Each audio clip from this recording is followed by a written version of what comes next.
Hello everyone.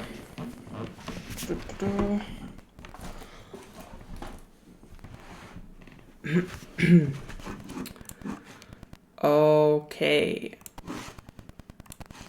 Is it announced?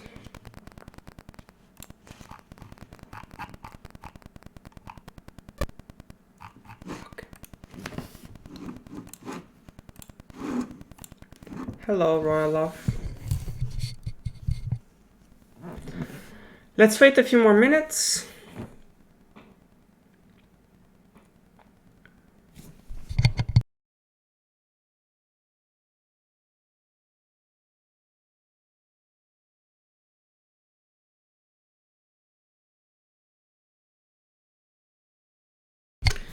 In the meanwhile, let me link the slides.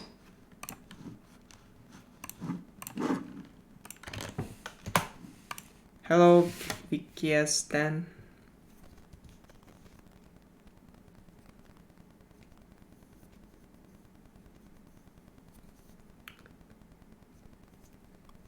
Hello, Aurora.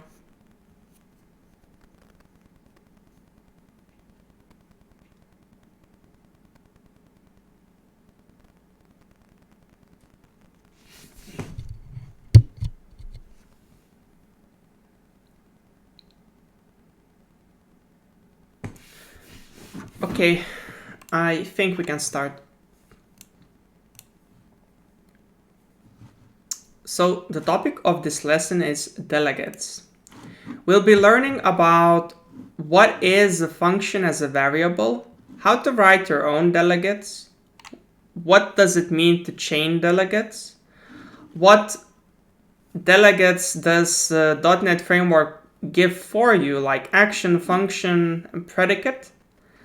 We'll talk about events and how to handle them, how to use event arguments, and a few recommendations of what you should be doing with events and what you should rather not. So let's start with a delegate definition and an example. So here we have an example using a .NET delegate, which is basically a function which has no arguments and does not return anything. So just a function void which doesn't have any arguments. And here we call that function just like that. So we pass the function and we call the function that we passed. So this is just an example what we can do. So we can pass functions around and call them as if and consume them as if they were variables.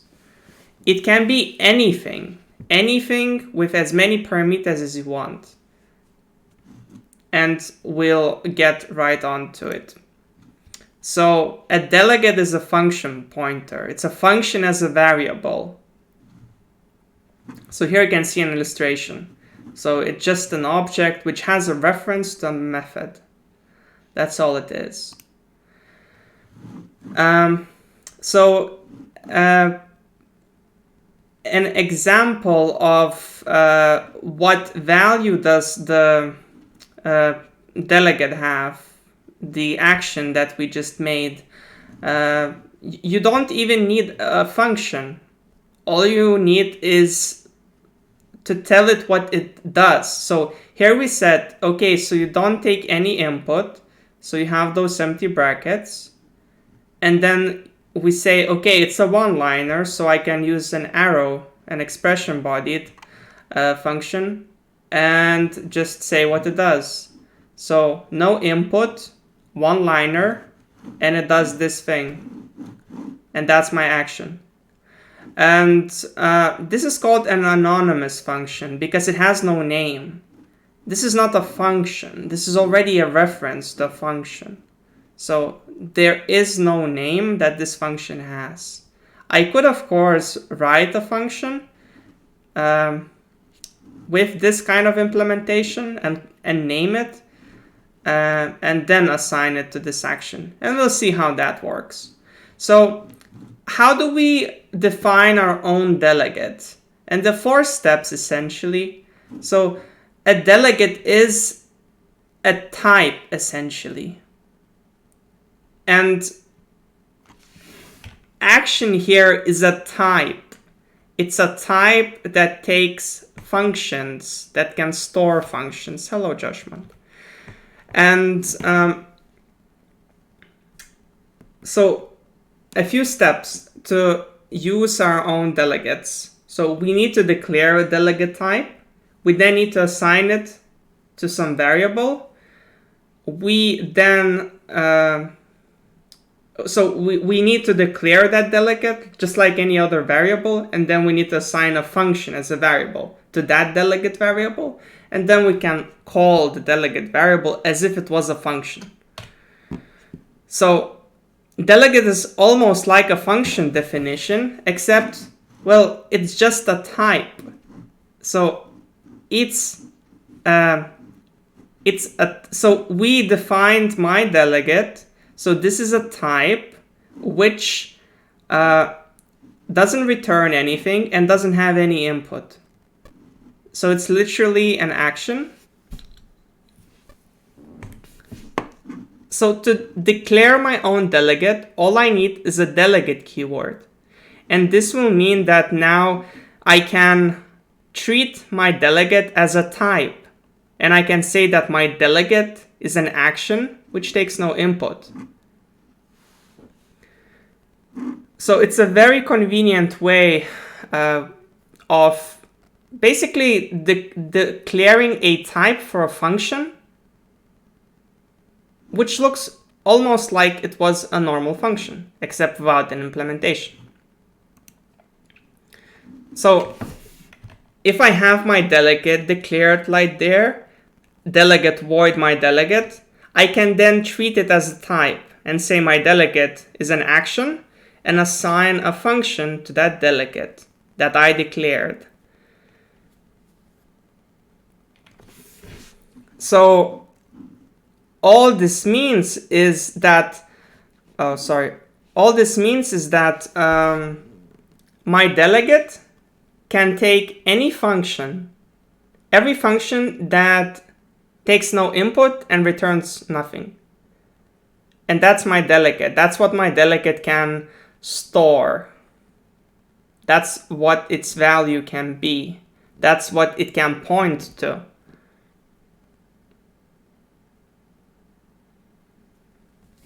So, and it's a very good point that it does remind an interface. It is actually used in some cases instead of an interface as well.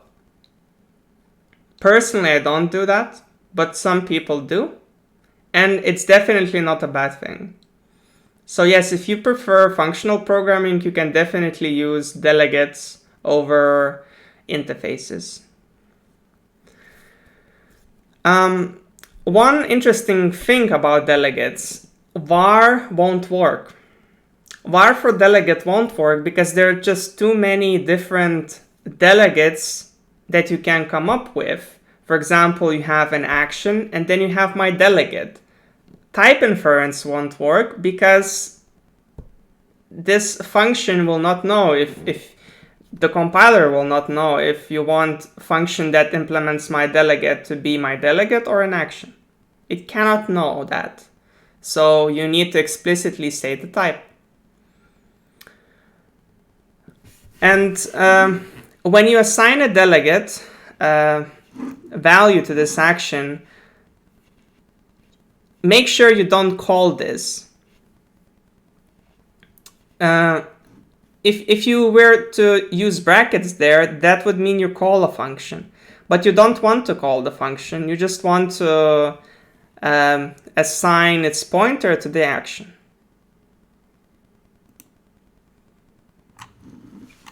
And again, how do we consume it? I can simply say action.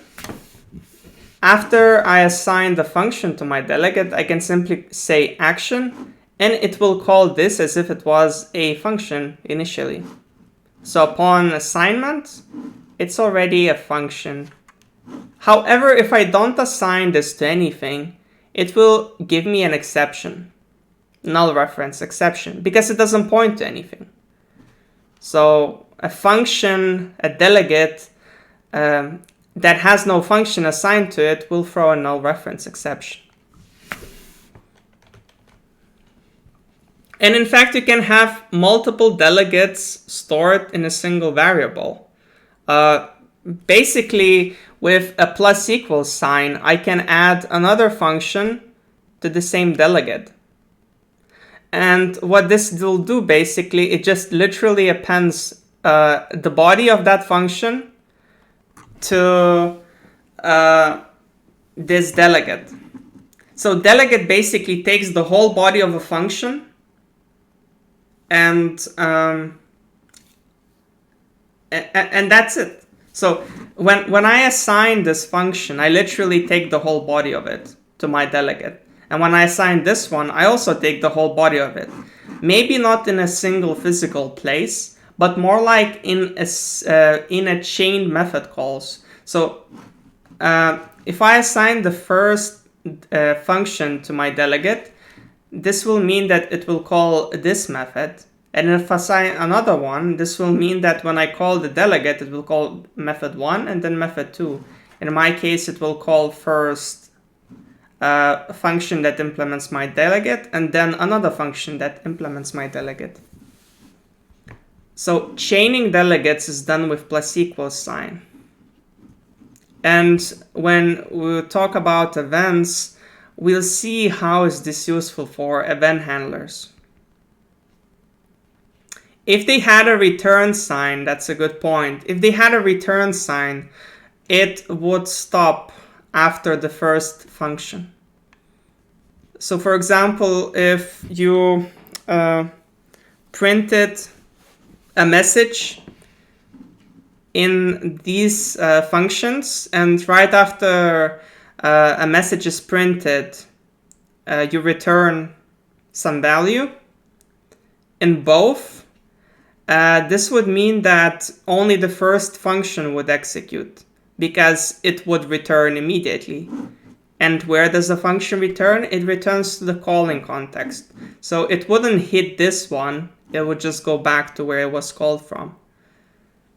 I think, yes, and you will notice why, because this is the prime mechanism mostly used for event handlers. And event handlers, you know, they don't need a return value.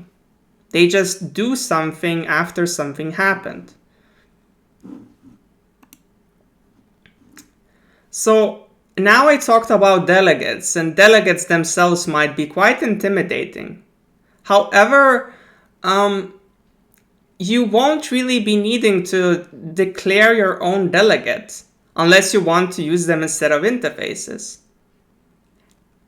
You can simply use what is done for you already, which is a bunch of .NET delegates. So .NET has delegates for most common scenarios, like something that doesn't return any value, something that returns a value, or something that just acts as a predicate for checking some state of an object and returning true or false based on the state and certain conditions.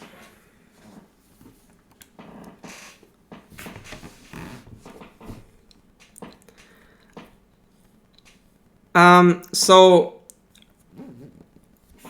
I forgot to mention one part about not unsubscribing, but destacking of delegates. So basically, when a function, when you have no function assigned to this delegate, so when you minus equals, you basically take away a linked reference from it. So when you don't have any reference and you try to destack a function that was linked, delink a function that was linked, it will give you a null reference exception. So yeah, and if a function doesn't exist, it will be simply ignored.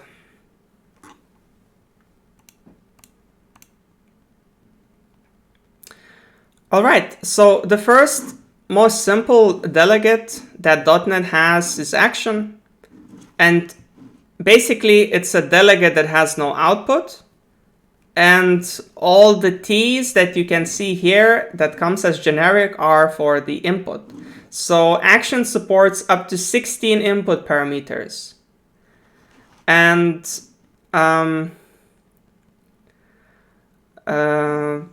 yeah, it's quite simple. If I do call an anonymous function by giving an argument, I don't have to explicitly say a variable type, an argument type, because it can be inferred from the delegate type.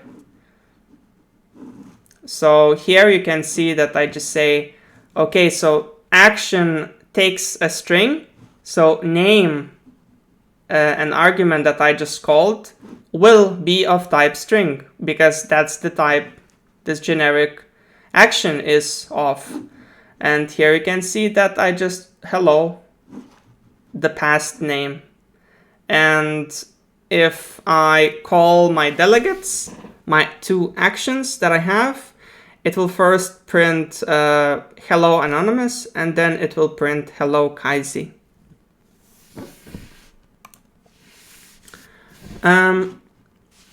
So func is another type of delegate that .NET provides, and it basically says I return any output based on input.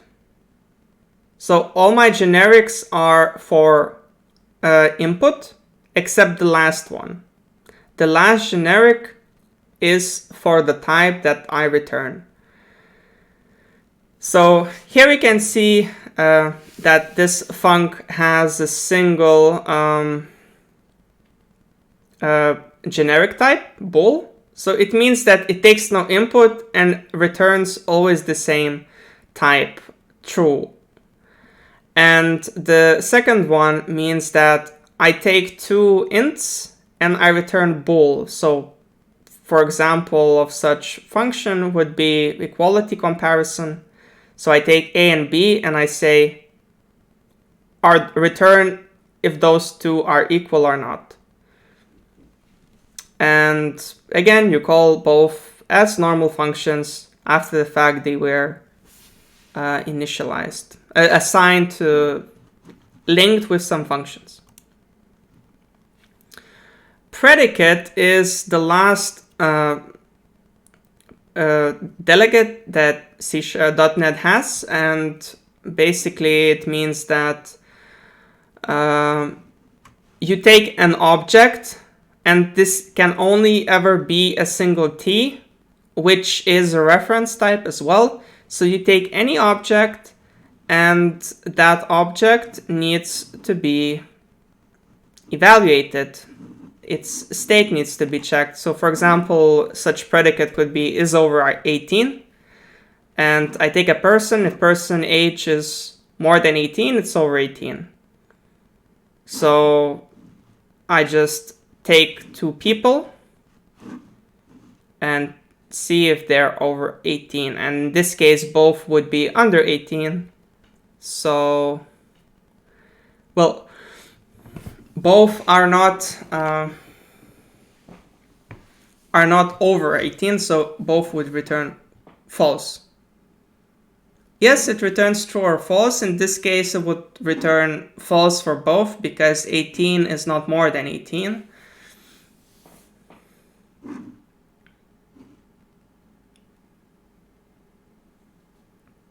Predicate is literally the word like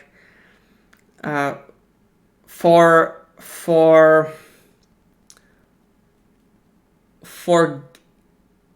guessing or making a check of hypothesis and then evaluating it, confirming it, verifying it if it was true or not. So that's the predicate. And now let's move on to events. What does an event mean? So it's very close to your real life relation to the word. Event just means that something happened. So some action happened.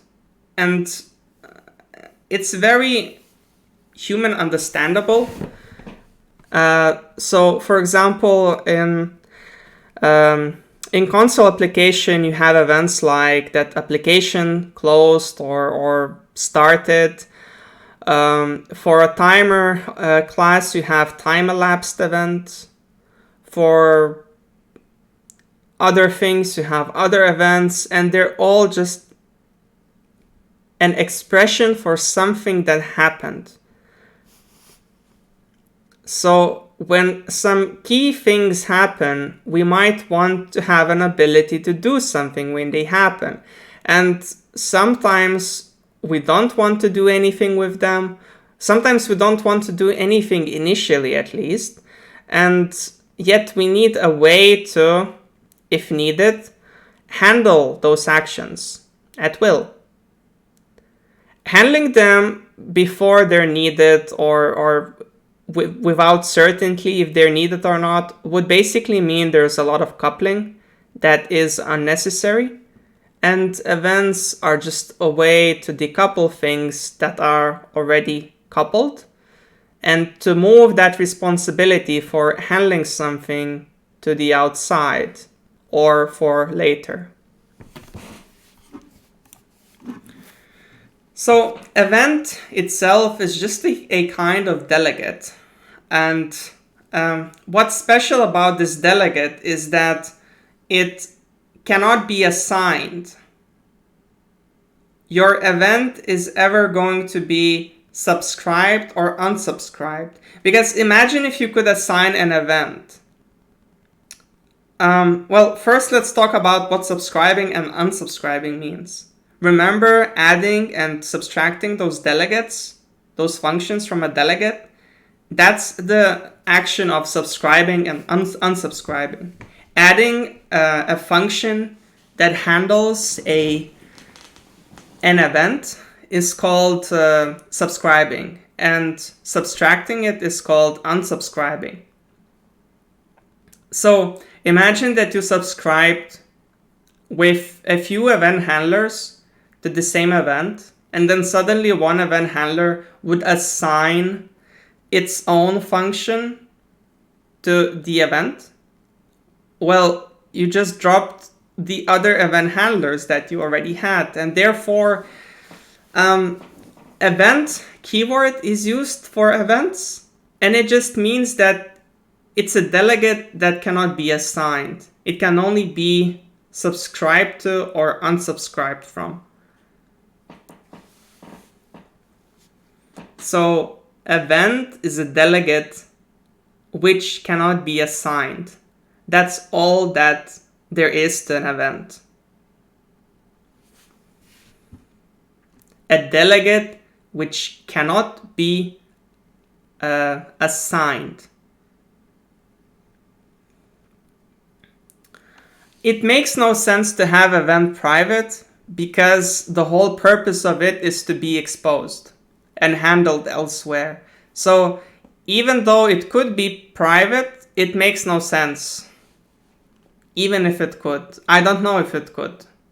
Probably not. Probably compiler at least would give a warning. Just like it would for protected constructor and abstract class. Public. Because it's never going to be used publicly. So, yep.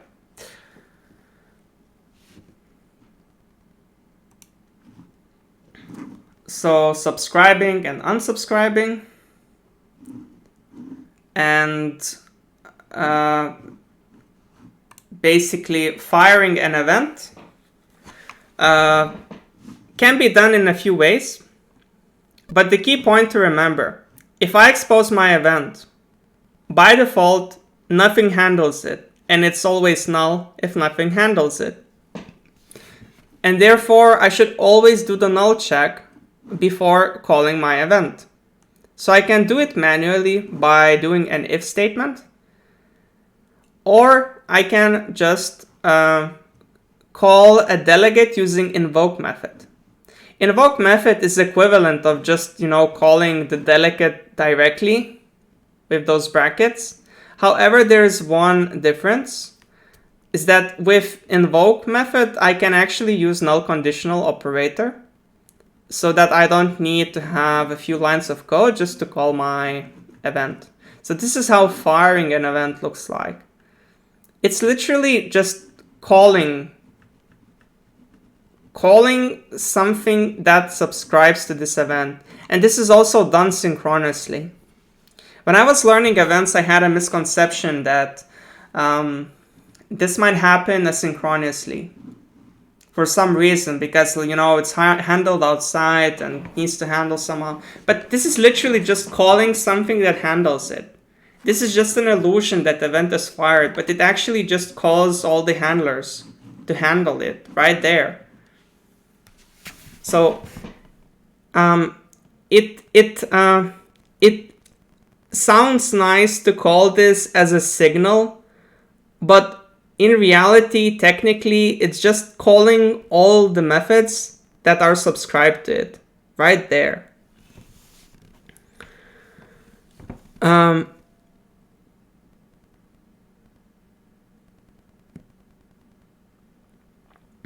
So Catgirl said private constructors can be useful for like singletons. Wouldn't a better comparison be private members in an interface?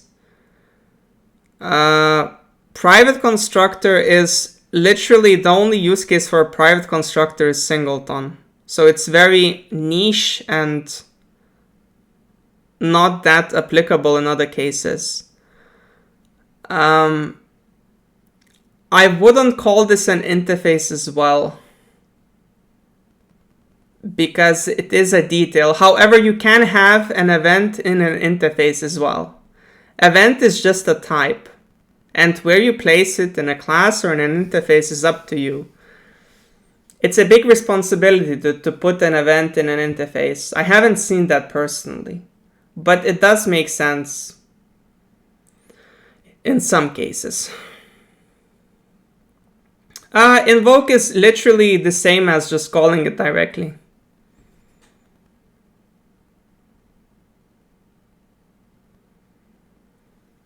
Invoke or just calling alarm directly is the same.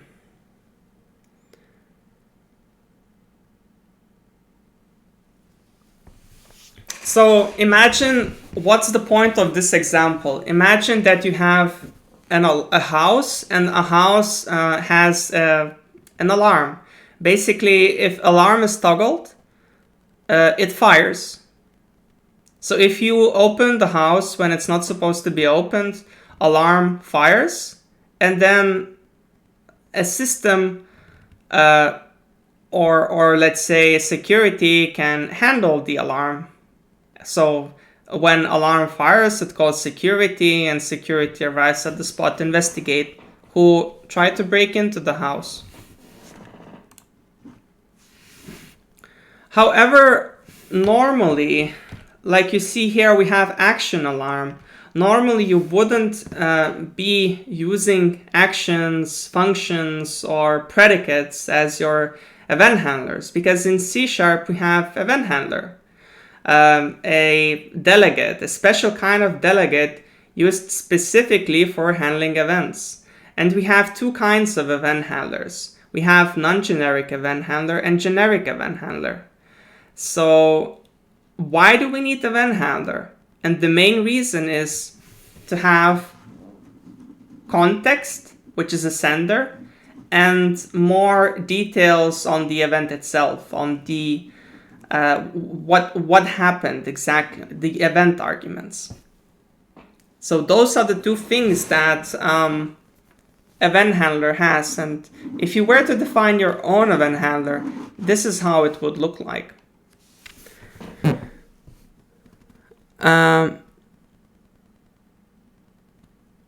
Yes, Hellhunter Max, I will explain it in live coding. After Fury.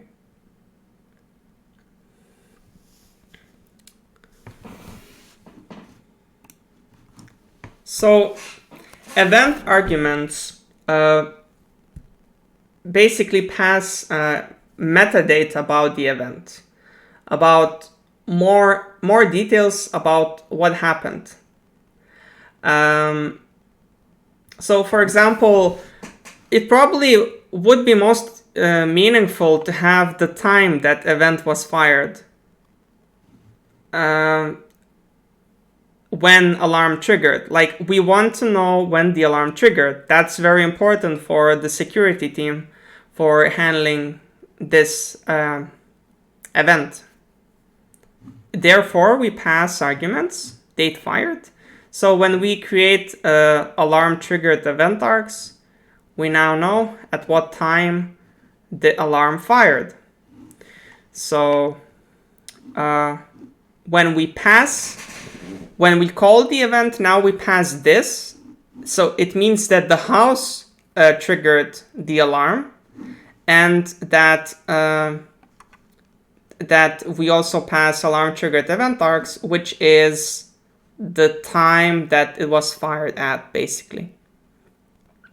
And as Joshua mentioned, the most common use case for events is user interface.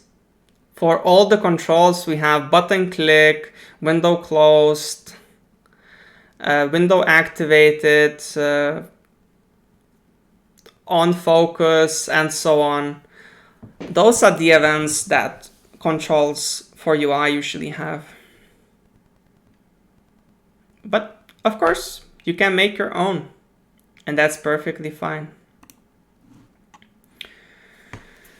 So again, that delegate had two arguments for input, which was object sender. So what object sent the input, fired the event, and alarm triggered event args, or the context of what happened. And here you can see that we can cast the sender to house, because all senders are houses, and log the time at which the event fired, printed. In this particular example, having sender is not very useful, but if we go back to UI examples and think about buttons have tags, and sometimes you might want to behave slightly differently based on the sender itself, because different senders have their own state, and that state might be important in determining what logic we actually execute. So if a button has a certain tag, we might want to treat it differently, for example. So sender is important as much as the event arguments. Therefore, event handler has both.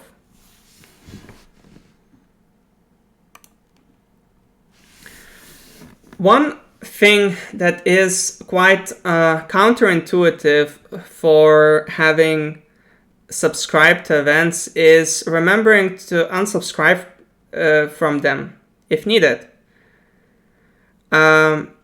So if you subscribe to an event, you should keep in mind that you now have a reference assigned to some object. And as long as your event handler lives, the thing that it handles will live as well. It won't be cleaned up. It won't be garbage collected. It will live in memory for as long as the handler. Therefore, if your handler if you plan on disposing the object itself, and if your handler is supposed to stay, yet the thing that it handles goes away, or at least you think it does, you should not forget to unsubscribe from it, because otherwise it will just pollute your memory and stay there forever. And if you abuse this, it might leak horribly. So here are some do's and don'ts for events, and let's start from don'ts. I would say there are very little cases where you want to use your own delegates. The only use case is probably for interface substitution. So don't use your own delegates unless for interface. I'll add that bit after the lesson. Also, don't forget to unsubscribe if object leaves the scope. If the thing that you handle leaves the scope, because you don't want to pollute memory. So if you want to pass event arcs, use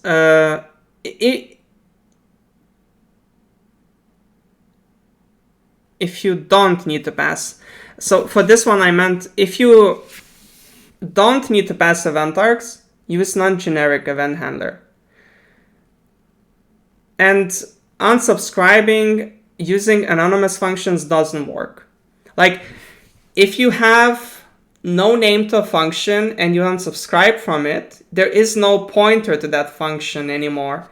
It doesn't point to anything. So you cannot unsubscribe from it with the same pointer because it didn't have any like reference. Probably I'm saying it slightly wrong. It's not about reference, but it simply doesn't work. If you use anonymous functions in unsubscribing and subscribing, unsubscribing won't work.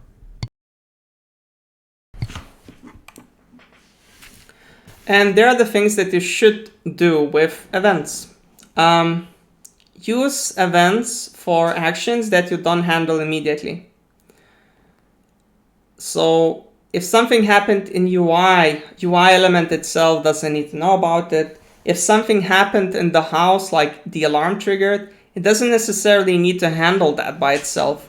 Just leave the responsibility to something else, delegate to something else. And therefore, delegate is a very good word because it's literally delegating responsibility to someone else.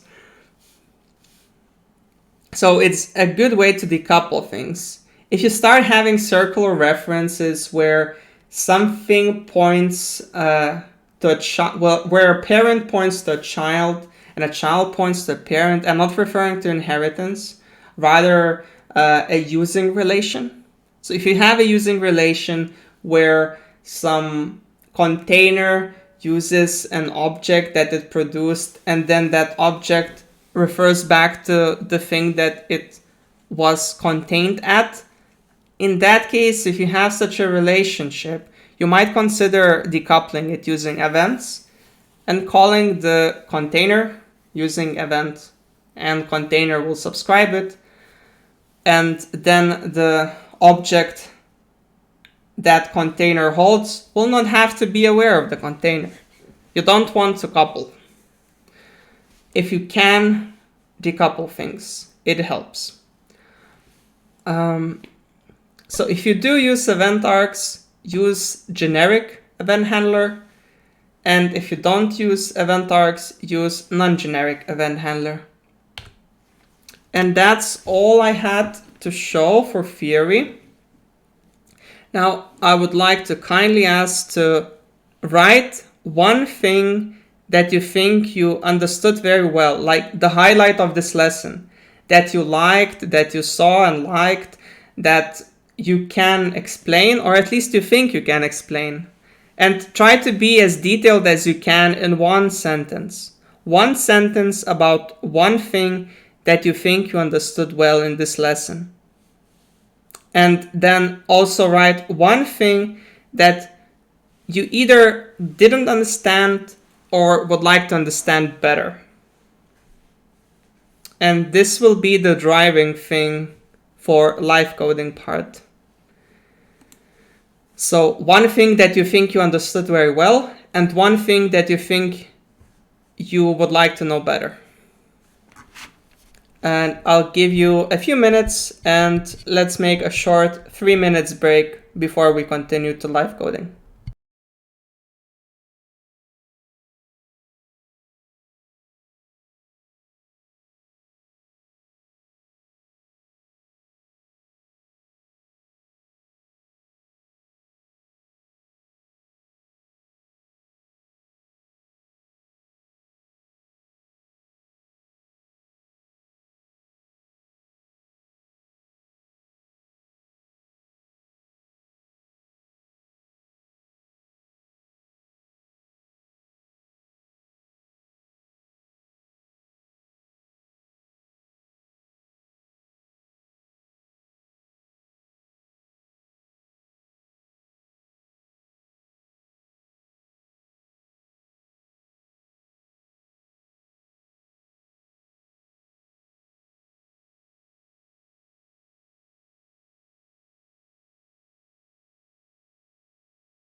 Okay, I'm back. So Roloff said that he did understand delegates well and that you should be using what's done for you, like using predicates, functions, and actions instead of writing custom delegates every time. That's true.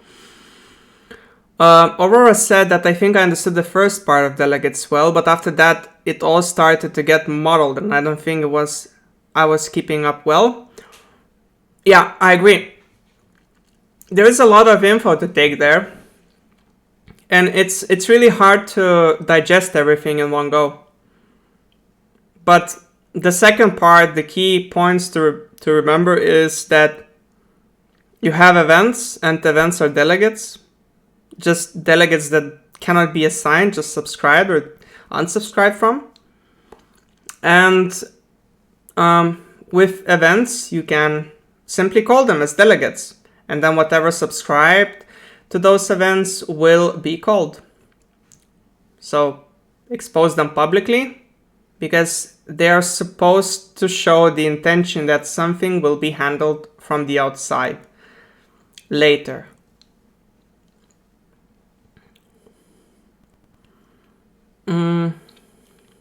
Yeah, and for other people too, events seem to be confusing. I like the association of interface for methods, that delegates are an interface for methods. It truly is an interface for methods. That's a very good association.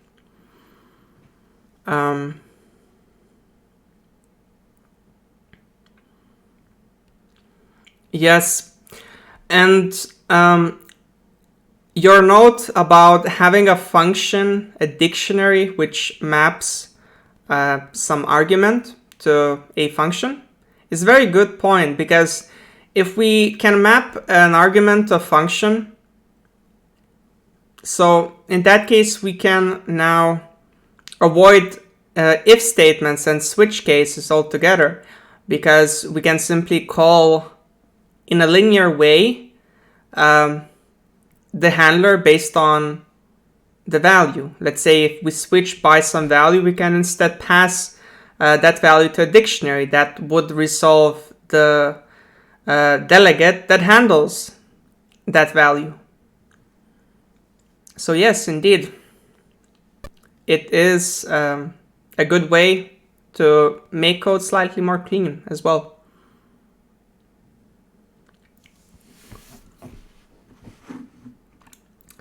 Joshman said that he wouldn't try to compare an interface with delegates because that would lead to more confusion. I think it would, like if you initially would say that it would lead to confusion, but if someone understood the concept, like comparing it to an interface makes sense to me.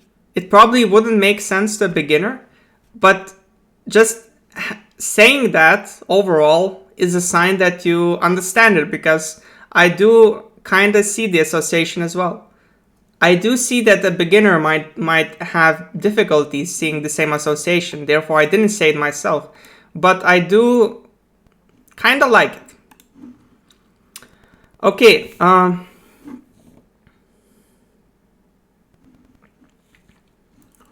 so let's go to live coding part. And I guess let's make something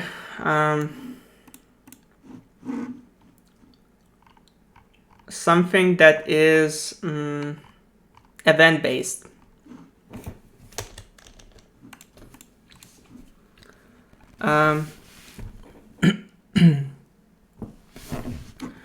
So let's create a new file so that we work in a clean space.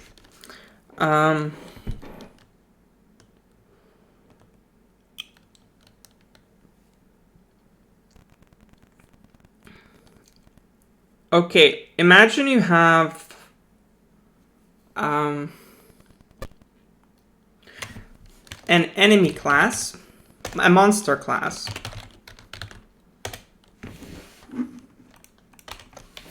Monster is very simple. It just has a name.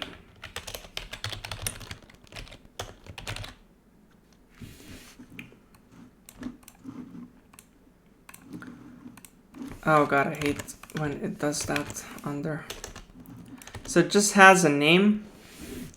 And other than a name, it also has an event. For a monster, we use event handler.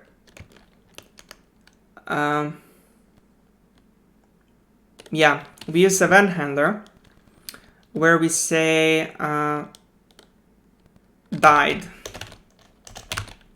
So basically, we have a monster which can die.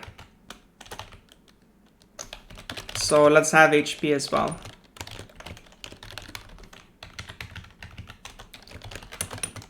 Uh, 100.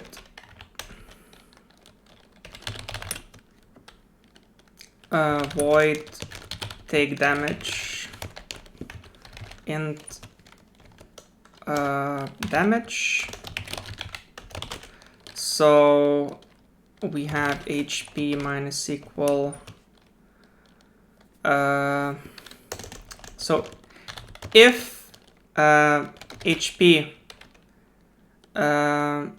is 0, we don't do anything, or equal 0. Else HP is on this, and if HP is under 0, we basically say that the monster is dead. So we fire the died event, and we pass in the context, and there is no event arguments. So 0. So here we called an event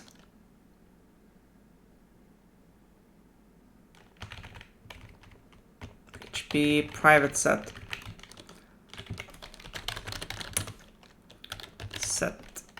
Okay. So here we called the delegate. But as I mentioned, the delegate might be null, so we need to have null conditional and invoke instead. And our sender is the monster itself.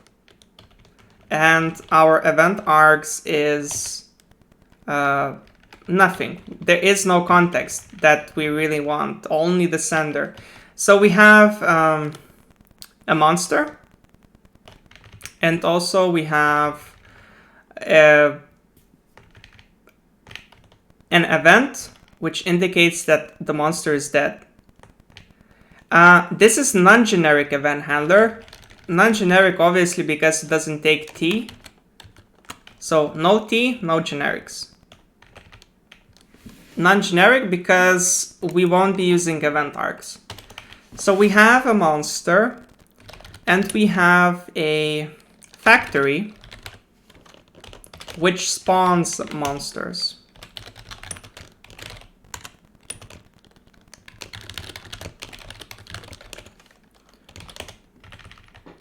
Monster factory, and we create monsters. Return new monster with a name. All monsters, well,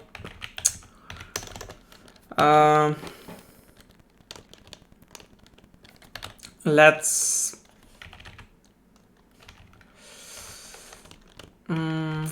have a randomizer.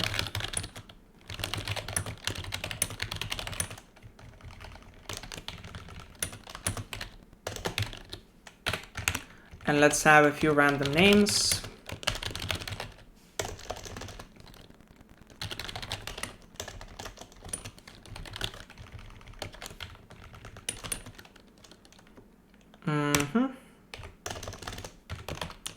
Bill is a really scary name.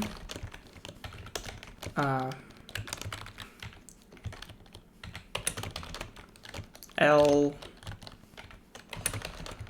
Moo, and so on. Those are the monster names. So when we create a monster, we randomize the name.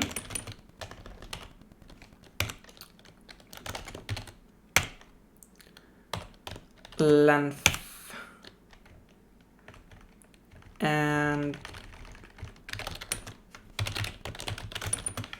And we say names, name index.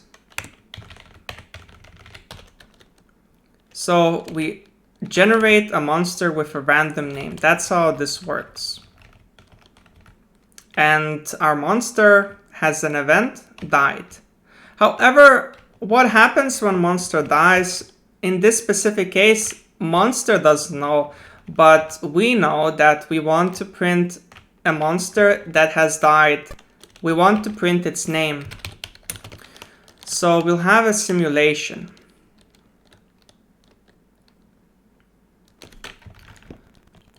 And we also, okay, private,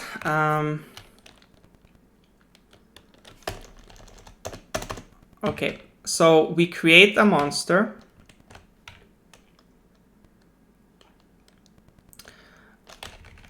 And when it dies, we create a monster. And now we need to subscribe to monster's death event in case it dies. So when a monster dies, I want to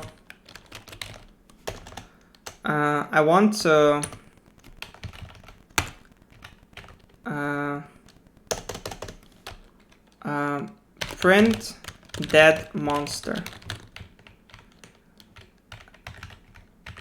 And what this will do, it will say that my monster is sender as monster.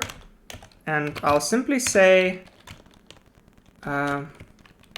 monster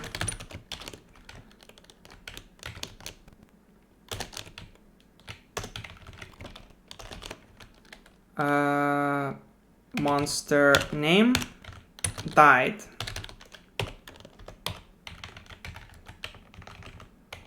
And maybe I'll also put the time of death. And basically we create a monster. So when a monster is created, we return it. And after we said that it died, we can unsubscribe because we no longer need to care.